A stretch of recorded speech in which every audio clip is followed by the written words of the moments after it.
The Oklahoma City Thunder, also known as Al-Shaida, aka the last battalion from Persona 2 Innocent Sin, if you know you know, have finally been eliminated from the 2026 NBA playoffs. Heading into Game 7 against the San Antonio Spurs in a series where the Thunder were heavily favored by so-called experts, you would think that the home team would actually be able to pull away and have a chance at repeating in the finals. But fortunately, Destiny has a different plan. In Game 7 of the Western Conference Finals, only 4 players actually showed up to the game for the Thunder. Those players being Shea Give Me Free Throws Alexander, Kaysen Wallace, Jared McCain, and Asian Duke Dennis. As for the rest of the team, J-Dub was injured, but it's not like he would have been able to do anything to change the outcome of this game even if he was healthy, and AJ Mitchell is a Lakers merchant, seeing as how his points average dropped from 22.5 per game to barely over 5 points per night against the Spurs in the 3 games he played. Now what about the other clowns that were on the floor? Well, please buckle up because shit is horrible. Luguentz Dort was out there playing football, and despite the fact Thunder fans like to call him a great defender, the only stops he actually got the entire series was stopping the Thunder from having any chance of making the finals, with him scoring 30 points the entire series on 45 total shot attempts. Kenrich Williams played 5 games against the Spurs but was only able to put up stinkers. Isaiah Hardenstein once again proves that the only thing he can do on a basketball court is throw up floaters and somehow get chased down blocked in Game 7 by Luke Cornett of all people. And Alex Caruso has sufficiently shown that 2 years in Oklahoma has made him a fucking dickhead. Back during his time on the Lakers and Bulls, he was widely known around the league as a hard-nosed defensive tough guy that's reliable in big games. But now in Oklahoma, he's still that defensive menace we remember him as, but unfortunately he has also turned into a big baby bitch that falls to the floor and literally pulls people down mid-air because he's quote playing defense. And with everything we've seen in this series with the Thunder, you have to ask yourself, is this roster capable of beating one singular Pomeranian in a full game of basketball 1st to 21? The Pomeranian is a small dog breed hailing from the region of Pomerania in Central Europe. They usually weigh anywhere from 1.36 to 3.17 kilograms at a maximum height of 8 to 12 inches. Pomeranians are well known for the fact that they are one of the smallest dog breeds but will still bark at anything and everything when given the chance. It is also a very well known fact that the Pomeranian has virtually no experience with playing basketball. However, despite that, this one singular Pomeranian would beat the entire Oklahoma City Thunder basketball team, and do you wanna know why?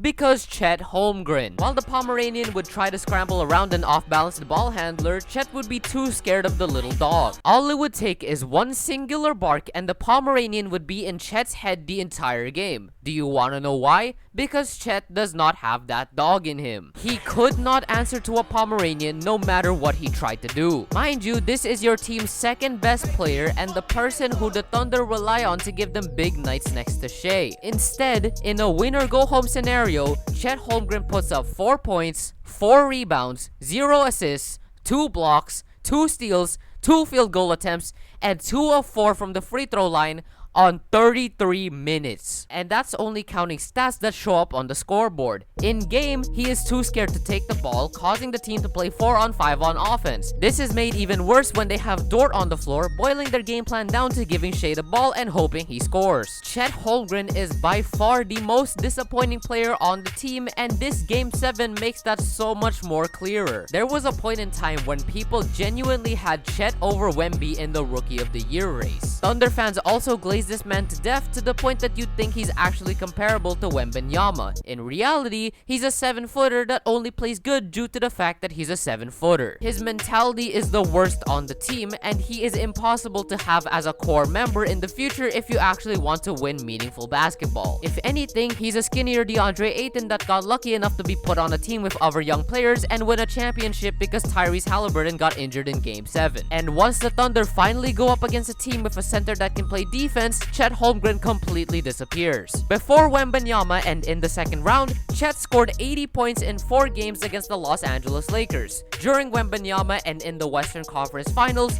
Chet scored 75 points in 7 games against the San Antonio Spurs. And if you don't believe me when I tell you this guy was actually scared, he had 4 rebounds in Game 7, which is less rebounds than, get ready for it, Wembanyama, J. Will, Hardenstein, Champagny, Castle, Vassell, Dylan Harper, Kaysen Wallace, and he was tied with Shai Gilgeous-Alexander and Luke Cornett, who plays 6 minutes of basketball. Even the Thunder knows that Chet is sorry as fuck. Just what are some things you think you can do to help get Chet a little bit more involved offensively?